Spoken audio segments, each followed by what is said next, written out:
Hello friends, आप सभी का फिर से स्वागत करते हैं हमारे चैनल पर। तो आप सभी देख रहे हैं मेरी ज़िंदगी हो तुम भाग 5। इससे पहले इस कहानी के 4 भाग अपलोड हो चुके हैं। प्लीज़ आप सब लोग ने अभी तक अगर नहीं पढ़ा है तो ज़रूर पढ़ लीजिएगा।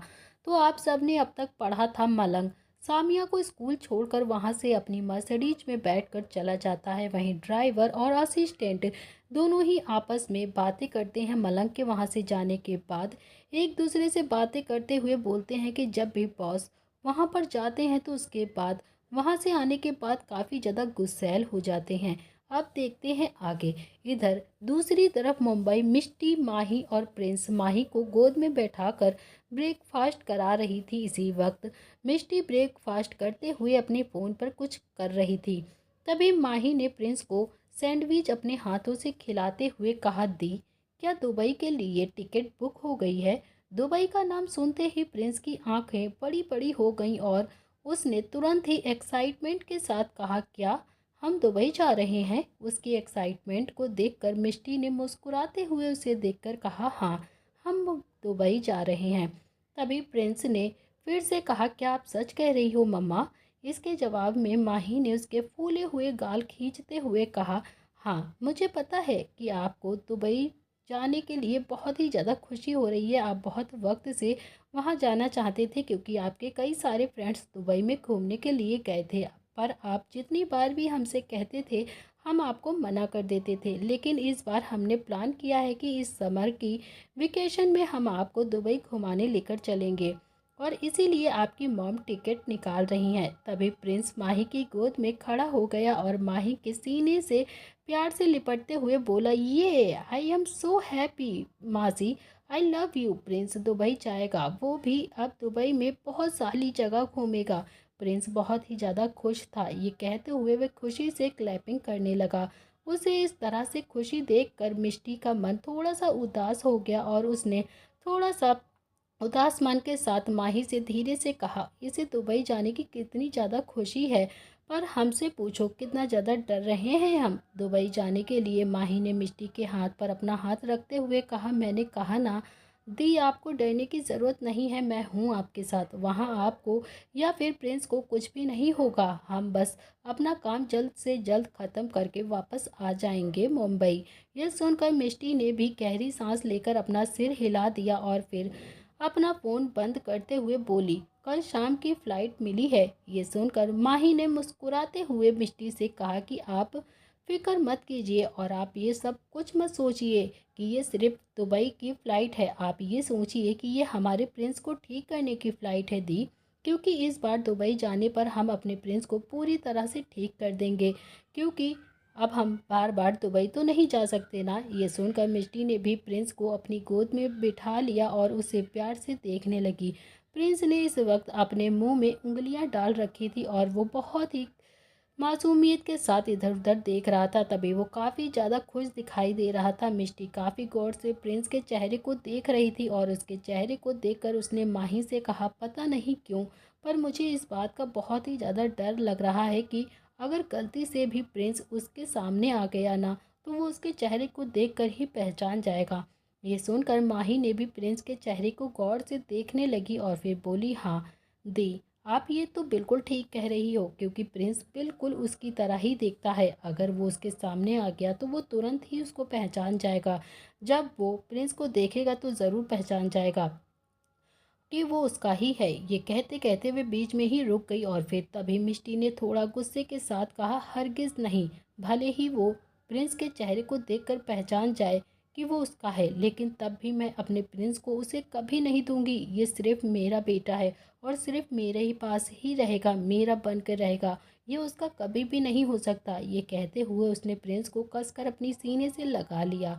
इधर माही ये तुम सब देखकर बहुत ही ज़्यादा उदास मन के साथ बोली कि आप फिक्र मत कीजिए, आपसे प्रिंस को कोई भी अलग नहीं करेगा दी। मैं किसी को भी प्रिंस को हाथ तक नहीं लगाने दूंगी। उसके जवाब में मिष्टी ने भी अपना सिर हिलाया और फिर वो प्रिंस को लेकर अपनी जगह से उठते हुए माही की तरफ देखकर बोली, अब जाकर तुम भी अपनी पैकिंग कर लो। मुझे भी अपने ऑफिस से छुट्टी लेनी होगी और पैकिंग करनी होगी, क्योंकि हमें लगता है कि दुबई में हमें 1 महीना तो लग ही जाएगा इसके इलाज में, क्योंकि इसकी बीमारी कोई छोटी बीमारी नहीं है। इसके जवाब में माही ने भी अपना सिर हिला दिया और फिर वो दोनों ही अपने अपने कमरे में चली गईं। मिष्टी के दिल में काफ़ी ज़्यादा बेचैनी हो रही थी दुबई जाने के नाम से, क्योंकि वो अपना बीता हुआ कल याद नहीं करना चाहती थी। इधर दुबई में एक लग्जरियस होटल के अंदर बेड पर एक लड़की अपने ऊपर मौजूद लड़के को खुद से दूर करते हुए बोली, छोड़ो छोड़ो मुझे, अब काफ़ी वक्त हो गया है, मुझे यहाँ से जाना होगा। लेकिन वो लड़का उसे गुस्से से देखते हुए बोला,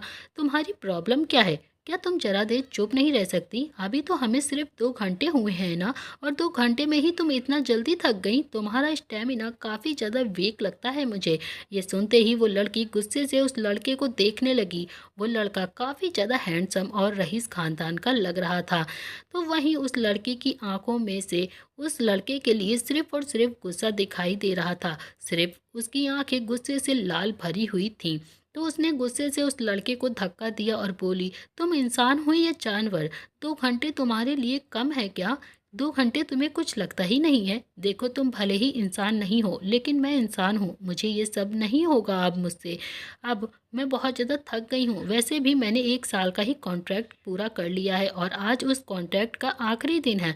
अब मुझे तुमसे आज़ादी चाहिए, छोड़ दो मुझे। ये सुनकर उस लड़के ने गुस्से से उसके जबड़े को कसकर पकड़ते हुए कहा, क्या कहा तुमने? कि तुम्हारा कॉन्ट्रैक्ट पूरा हो गया?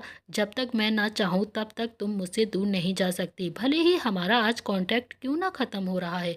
इसके बावजूद भी जब जब मुझे तुम्हारी ज़रूरत होगी ना, तो तुम मेरे पास आओगी, समझी? और इस भूल में तुम बिल्कुल मत रहना कि तुम्हारा कॉन्ट्रैक्ट ख़त्म हो गया है, क्योंकि तुम अब मेरे लिए मेरी नशा बन चुकी हो, और वो नशा जो मैं अपने दिलो दिमाग से उतार नहीं सकता।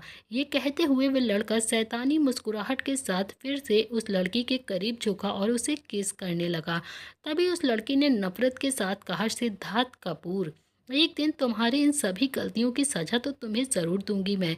तभी सिद्धार्थ 1 सेकंड के लिए रुका और फिर उसे गुस्से के साथ घूरते हुए बोला, ऐसी कौन सी गलती कर रहा हूँ मैं? ज़रा मुझे भी बता दो, मुझे भी तो पता चलना चाहिए।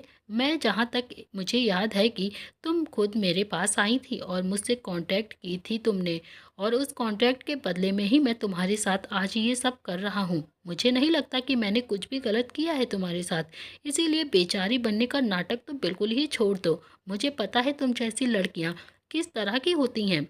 ये कहते हुए सिद्धार्थ उसके करीब आ गया और वहीं वो लड़की ये सब सुनकर बस अपनी आंखें कसकर बंद कर लेती है, क्योंकि वो जान रही थी कि सिद्धार्थ कपूर एक छोटा मोटा इंसान नहीं है, वो काफ़ी ज़्यादा रईस है और उसकी पावर बहुत ही ऊंची है, इसीलिए वे कुछ भी नहीं कर सकती थी। इधर मुंबई में अगला दिन शाम का वक्त हो चला था। इस वक्त माही और मिष्टी दोनों ने ही अपनी सारी पैकिंग ख़त्म कर ली थी। प्रिंस काफ़ी ज़्यादा एक्साइटेड था। मिष्टी ने उसके छोटे से सिर पर एक छोटी सी कैप लगा रखी थी और उसने वाइट रेड कलर का शर्ट और छोटी सी पैंट पहन रखी थी, जिसमें वो काफ़ी ज़्यादा क्यूट लग रहा था। मिष्टी उसे प्यार से देखते हुए बोली, प्रिंस, क्या आप दुबई जाने के लिए रेडी हो? आप खुश तो हो ना बेटा?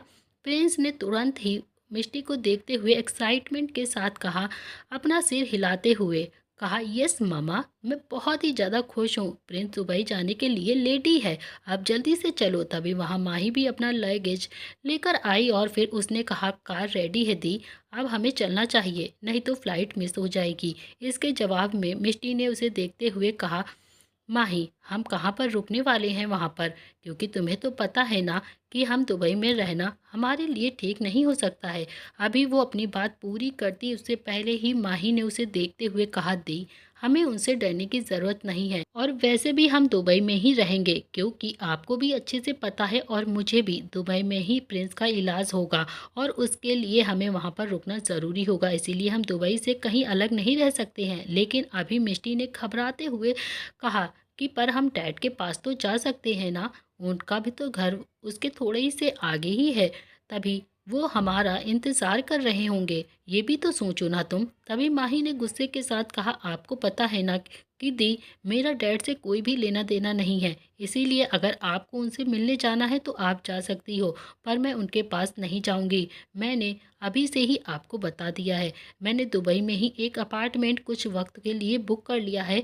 हम सब डायरेक्टली वहीं पर जाएंगे और अब हम इस पर कोई भी बहस नहीं करेंगे और ना ही इस पर अब कोई बात करेंगे। सिर्फ दुबई जाएंगे, दुबई हमारा इंतज़ार कर रहा है और फिर हमें वहाँ पर हिम्मत के साथ जाना होगा।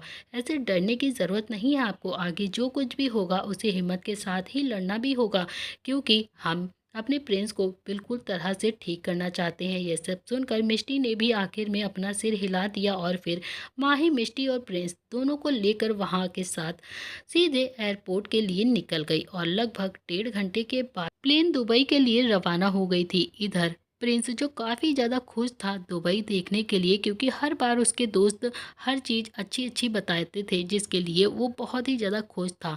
अगले दिन दुबई इंटरनेशनल एयरपोर्ट मिष्टी माही के साथ अपने लगेज को लेकर और प्रिंस को अपनी गोद में लेकर दुबई इंटरनेशनल एयरपोर्ट के बाहर निकली। माही और मिष्टी दोनों ही एक जगह जाकर खड़ी हो गईं और उनके मन में अजीब और अजीब ख्याल आ रहे थे। वो दोनों चारों तरफ एकटक देखने लगी। तभी माही ने गहरी सांस लेकर कहा, पूरे 5 साल बाद हम दुबई वापस आ चुके हैं। पूरे 5 साल के बाद सब कुछ बदल गया है यहाँ। इसके जवाब में मिष्टी ने एक नज़र प्रिंस को देखा जो उसकी गोद में सो रहा था और फिर वो चारों तरफ देखकर बोली, तुमने सही कहा माही, 5 साल में दुबई बहुत ही ज़्यादा बदल गया है। मैं भी उम्मीद करती हूँ कि यहाँ पर मौजूद वो लोग भी बदल गए होंगे जिन्हें 5 साल पहले इतना कहकर मिष्टी रुक गई थी। तभी माही ने मुस्कुराते हुए उसकी तरफ देखकर कहा, अब हम जितने दिनों तक यहाँ पर रहेंगे हम सिर्फ अच्छी अच्छी बातें सोचेंगे। उन सब के बारे में हमें कोई मतलब नहीं है और ना ही हम उनके बारे में सोचेंगे, क्योंकि इस वक्त पॉजिटिविटी की हमें बहुत ही ज़्यादा ज़रूरत है और सबसे ज़्यादा ज़रूरत तो हमारे प्रिंस के लिए है। ये सुनकर मिष्टी ने भी अपना सिर हिलाया और फिर एक टैक्सी आकर उन दोनों के सामने रुकी, जिसके बाद माही और मिष्टी प्रिंस को लेकर सीधा उस टैक्सी के अंदर बैठ गई और फिर वो टैक्सी वहाँ से निकल गई। कुछ देर में ही वो टैक्सी एक बड़े से अपार्टमेंट के बाहर आकर रुकी। उस अपार्टमेंट के बाहर ऑलरेडी पहले से ही एक लड़की खड़ी हुई थी जो उन लोगों का इंतज़ार कर रही थी। और जब मिष्टी और माही वहाँ से बाहर निकली तो फिर वो लड़की मुस्कुराते हुए आगे आई। उनके पास आकर उसने माही को देखकर बोला, हेलो। उस लड़की को देखकर मिष्टी ने ना समझी में माही की तरफ देखते हुए कहा, ये कौन है।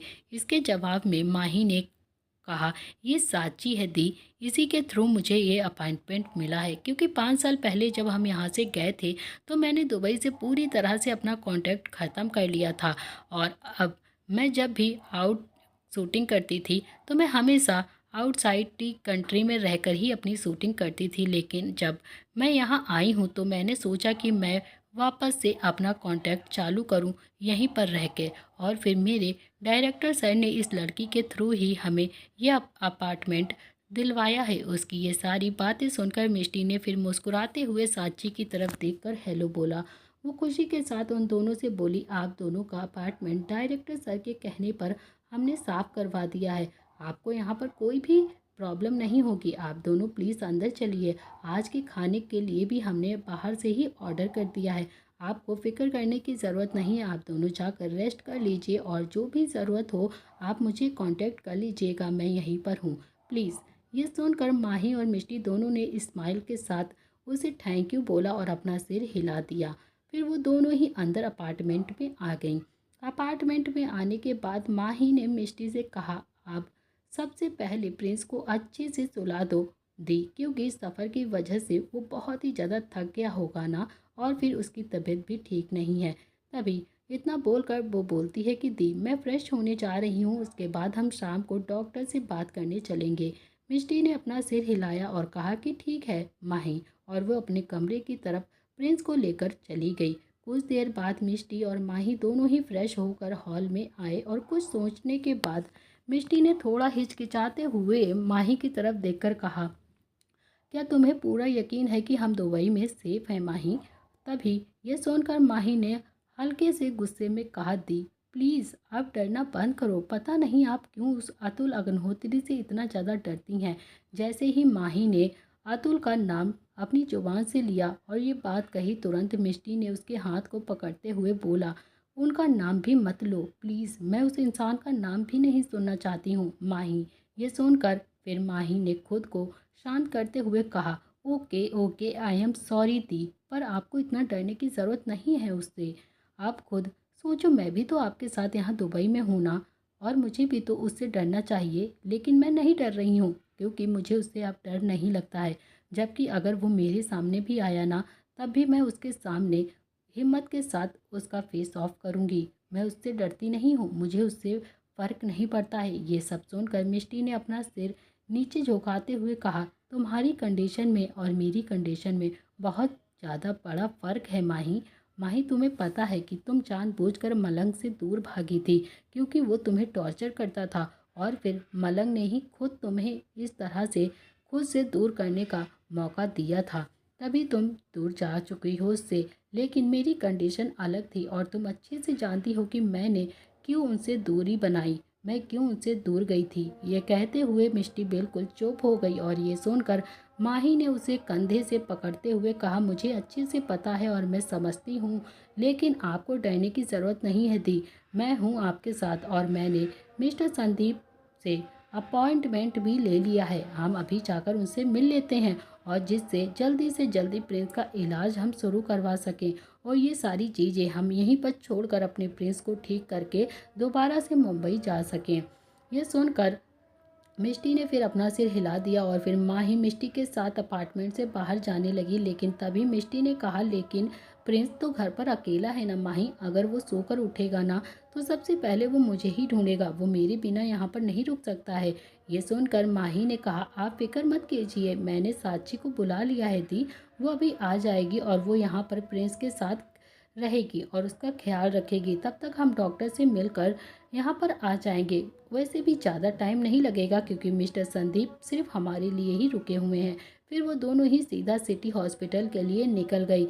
इधर माही और मिष्टी जो अपनी एक अलग ही सोच के लिए अपने काम के लिए जा रही थी, इधर दूसरी तरफ अग्निहोत्री इंडस्ट्रीज़ में प्रेसिडेंट कैबिन के अंदर इस वक्त ग्लास विंडो के पास ब्लैक सूट में मलंग खड़ा हुआ था।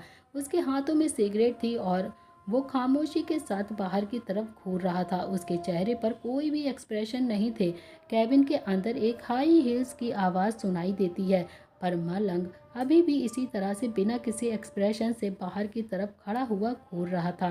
तभी वो हाई हील्स में मौजूद लड़की मुस्कुराते हुए मलंग के पास आई। उसने दोनों हाथों से पीछे से मलंग को कसकर अपनी बाहों में भर लिया। हक करते ही वो बोली, आई लव यू मलंग। तभी मलंग ने अपने दोनों हाथों की मुट्ठियां कसकर बंद करी और उसने बिना किसी भाव से कहा, अंकिता तुम यहाँ पर क्या कर रही हो। ये कहते हुए मलंग ने अंकिता को दूसरे ही पल खुद से दूर झटक दिया। अंकिता 2 कदम लड़खड़ाते हुए फिर वो मुस्कुराते हुए मलंग को देखते हुए बोली, तुम मुझे एयरपोर्ट पर लेने क्यों नहीं आए मलंग। मैं तुमसे नाराज़ हूँ, मैं तुम्हारा कब से वेट कर रही थी वहाँ पर, लेकिन फिर भी देखो मैं तुमसे कितना ज़्यादा प्यार करती हूँ कि मैं तुमसे मिलने के लिए तुम्हारे ऑफिस तक फिर से चली आई। क्या तुम अब मुझे प्यार से हग भी नहीं करने दोगे और मुझे प्यार भी करने दोगे या फिर नहीं। ये कहकर वो फिर से अपनी बाहों को फैलाकर मलंग की तरफ बढ़ी। तभी मलंग ने सख्त आवाज़ में कहा, तुम्हें पता है ना कि तुम मेरे लिए क्या हो। ये सुनते ही अंकिता के कदम अपनी जगह पर रुक गए और वे उसे घूरते हुए देखने लगी। तभी दूसरे ही पल उसके चेहरे की सारी स्माइल भी गायब हो गई थी। उसने गुस्से से अपने हाथ नीचे करते हुए कहा, मुझे लगा कि अब हम बिजनेस पार्टनर से भी ज़्यादा काफ़ी कुछ आगे निकल चुके हैं।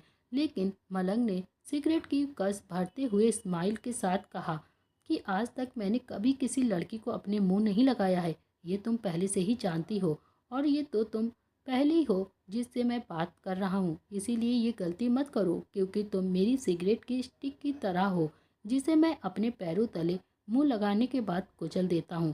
तभी अंकिता बोलती है कि पिछले 3 साल से मलंग मैं तुम्हें कन्विंस करने की कोशिश कर रही हूँ, लेकिन तुम मेरे ना तो करीब आते हो और ना ही मुझे खुद के करीब आने देते हो।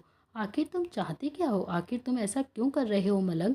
कम से कम मुझे वजह तो बताओ, तुम्हारे दिल में कोई और है क्या। ये सुनकर मलंग ने बिना किसी भाव के साथ कहा, मेरे दिल पर मेरी माही का राज है, वो मेरी माही राज करती है। ये सुनते ही अंकिता को एक सेकंड के लिए कुछ समझ में नहीं आया और उसने थोड़ा हैरान होते हुए ना समझी में कहा, माही ठाकुर, राइट मलंग।